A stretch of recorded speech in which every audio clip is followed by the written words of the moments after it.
China's double-digit growth rate during the financial crisis has been the envy of the world. And yet many Chinese are still not reaping the rewards of the economic boom. That includes the millions of graduates entering the workforce each year. Now, they're becoming part of a phenomenon called ant tribes, as Henry Morton explains.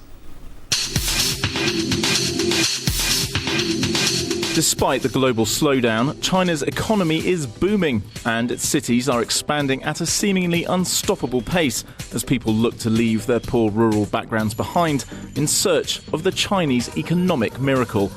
And one of the largest groups of people currently moving into China's cities are university graduates, like those from this campus in downtown Beijing. However, many are arriving to find their degrees are virtually worthless and that the streets are paved with anything but gold.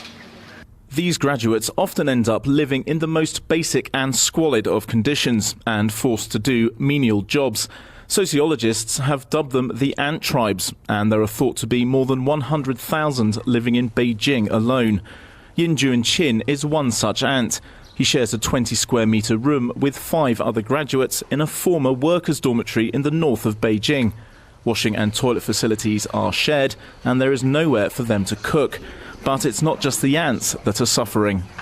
My parents and sister went through a lot of hardship to save the money that put me through university. I studied hard and did part-time jobs to support myself. Now, though, all I can find is unskilled part-time work, so I really feel like I'm letting them down.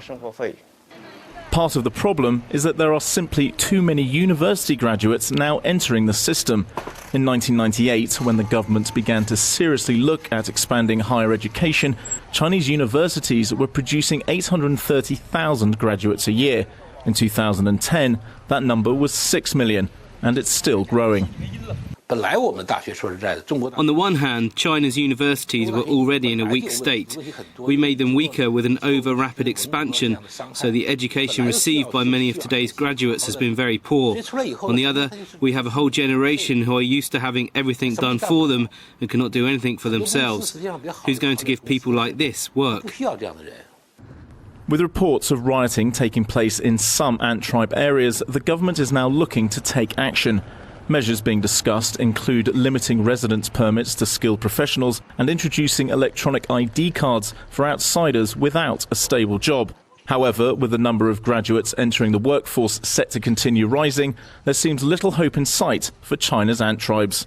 Henry Morton, RT, Beijing.